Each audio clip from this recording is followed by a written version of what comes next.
share with you today is how to feel clear-minded when you're navigating overwhelm. So who has ever experienced that sense of, oh, I'm a bit overwhelmed, I've got too much on, I don't know where to go next, my decisions are a bit cloudy, and it's not a very comfortable space. And what we want and what we crave through that is just some clear decisions, is just to clear the decks and to be able to have clarity with where we're moving and how to get there. And so what I want to share with you today are 3 nice easy steps to explain how to find that clarity when you are experiencing overwhelm. But before I start, thank you to those ladies who turned up last Monday, that's just last night, to our live masterclass. It was great to see you there. Thank you so much. I will have my book launch coming up, so I will share it in the chat. And if you're interested in knowing more, then just type book in the chat and I will be sending you out invites. But let's get started for today. How to feel clear-minded when you're navigating overwhelm. Now, just last week, I was driving to the Coles supermarket to grab a couple of things for dinner, and it must have been right on school pickup time or something, I'm not sure, but the Coles car park was completely and utterly full. And I drove up and I drove down, I got a little bit frustrated, somebody was pulling out, somebody else grabbed the park, I circled around a little bit more, and the whole activity or the whole task took a lot longer than it should have, simply because I couldn't find a car park. Now, I don't know if you've ever realized or considered this, but your mind is a little bit like that Coles car park. And when we're looping in overwhelm, it can be that we are simply taking longer to make decisions, longer to reach a conclusion, because we're trying to find a place to park the car. Now, there are a few different scenarios that make us loop in that state.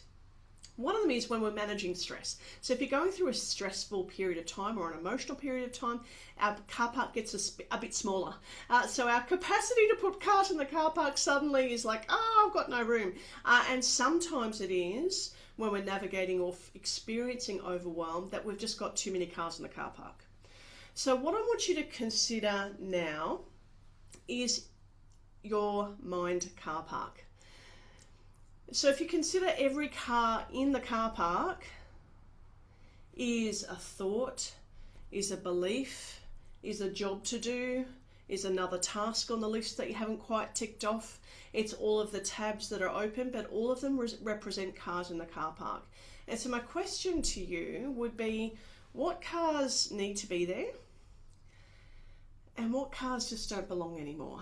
Have you got like a 1972 Datsun that's parked at the back of the car park, that's taking up way too much space and making you realize that you're spending more time trying to navigate your way through to make clear decisions, and it feels slow and sluggish because you've got old cars in the car park that are just taking up room and they don't belong there?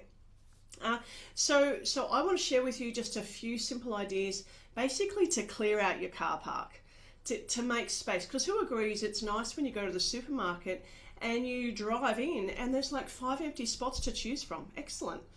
You just smooth on in and park your car and there you go. So what we want to do is clear the car park of old cars, of cars that don't belong there, of cars that have been sitting there since the 1970s gathering dust and rust, and can we clear them out to be able to give you that sense of spaciousness, which is the sense of spaciousness that is created when we have clarity of mind, when we can make decisions easily and quickly because we're not looping around for half an hour trying to find space. So here are 3 tips for you. Number 1, I call it, and we call it in coaching, closing loops. So if you consider an open loop as an incomplete task, just say I wake up in the morning and think to myself, I'm going to make my bed, but first I'm going to make a cup of tea. And then I put on the kettle and think I'm going to make a cup of tea, but first I'll fill up the dog bowl and feed the dogs. And you go to get the dog bowl and then you think, oh, I better get the dog medicine. And then you go and get the dog medicine and think, well, I should probably finish the cup of tea, but I haven't yet made my bed. And soon we have a list of tasks that are all open in our mind. An open loop is an incomplete task. And so the first part of trying to gain clarity in your mind, which means to free up space in the car park, is to close loops. So what does closing loops mean? If you're anything like any business owner I know, slightly ADHD, slight energy that loves to start things, it means we start a lot of tasks but don't finish a lot of tasks, which means we have open loops everywhere in the brain. And so my job at the end of each day for me is to close 5 loops. And so closing 5 loops might be answer the 5 emails, tidy up the desk, it might be putting away the washing, it might be like, it doesn't have to be big things, but what we want is as many closed loops as possible. So if you're the sort of person that wakes up and thinks, I'll make the bed when I make a cup of tea, after I feed the dogs, and then after I go for a walk, and then if I get to the gym, I need to do this, and then it just opens a whole can of worms of endless tasks that you never complete. If that's you, you're not alone, don't worry, but it adds to the sense of overwhelm. So my suggestion for you is to close as many loops as you can, which means complete small tasks, which means it frees up a little space in your mind car park. So step number 1, closing loops, whether it's at home, whether it's at work, whether it's in conversations that you need to have, because sometimes all of these create that space taken up in the car park of the thinking of the thing that I should be doing, but I've got distracted by the next thing. So number 1, close loops. Okay, so that will free up some car park space. Number 2, I would consider closing down on the past. So very often our car park can be filled with past concerns, past conversations, things that went wrong, things to ruminate over, to consider in the mind, and that takes up some room in the car park. And then we have rooms or cars in the car park that are future worries, like things that I've got to be worried about tomorrow or next week or the next day, or maybe I should be doing this in a month's time. And so part of freeing up car park space is to close down conversations from the past, close down situations from the past, whereby that reviewing them is not going to change them. I'm not saying don't think about the past. We do need to think about the past in order to learn. And so I have a habit at the end of each day is just writing down what went well and what was my lesson for today. Because then I've reviewed the past on the day, like what did I learn today that I could probably have done differently? And then I close the door, it's written down, I can review it if I need to, but I've taken in the lesson. When we don't take in lessons, we review and ruminate over the past 6 months, year, 10 years, whatever it is, and that's taking up a stack of room in your car park. So the first thing about freeing up space in the car park, number 1, close loops just with daily tasks. Make your bed, make your lunch, get some work emails done, like whatever it is, at the end of each day, close 5 loops. Number two is to close down past conversations, past situations in your mind where you know that reviewing it no longer serves. Because sometimes we review these things just on repeat, like watching an old movie again and again and again. And sometimes we've got to ask the question, why am I doing this? What is this bringing me?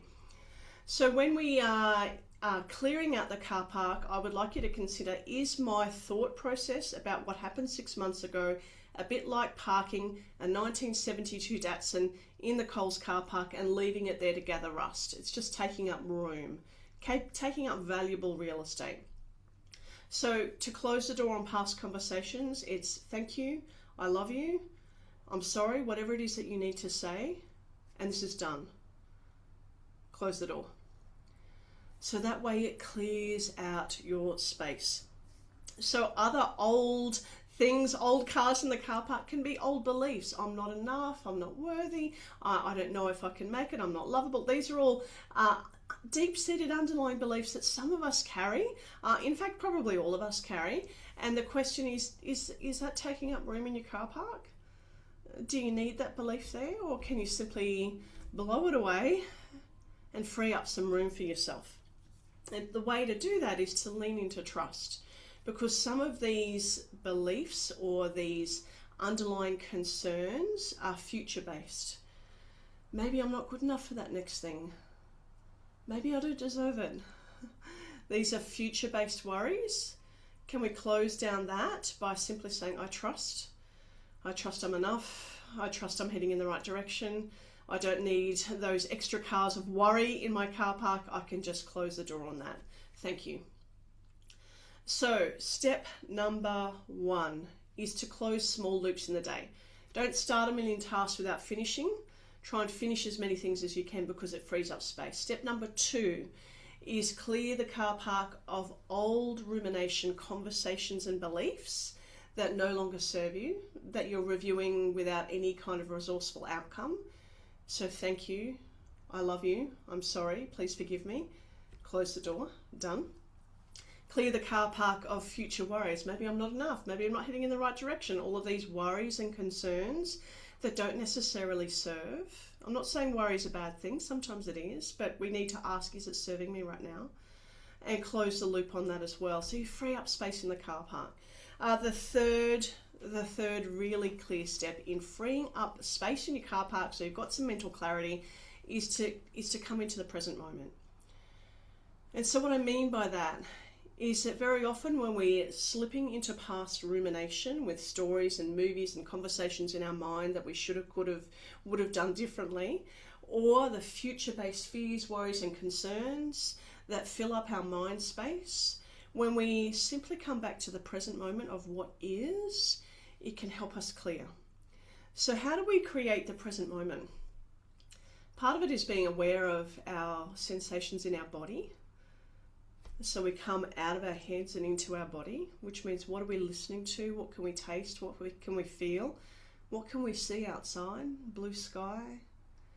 Can we feel the warmth of the sun on our skin? These small moments of present awareness mean that it creates space in the brain and space in the mind for clarity. So I hope these 3 steps have helped and given you a few ideas about what's occupying space in your car park. Does it really belong there? Can you free up a bit of space so that when you drive into your car park to make a decision, you've got some options and you can just simply take that car park space without having to loop around and take an hour or 2 hours to try and get something done. So I hope this has been helpful for today. Thanks so much for joining me. I love to come in once a week live, and like I said, I've got my book launch coming up, so I'm really looking forward to sharing that with you guys. I'll drop the link into the group within the next couple of days. All right, bye.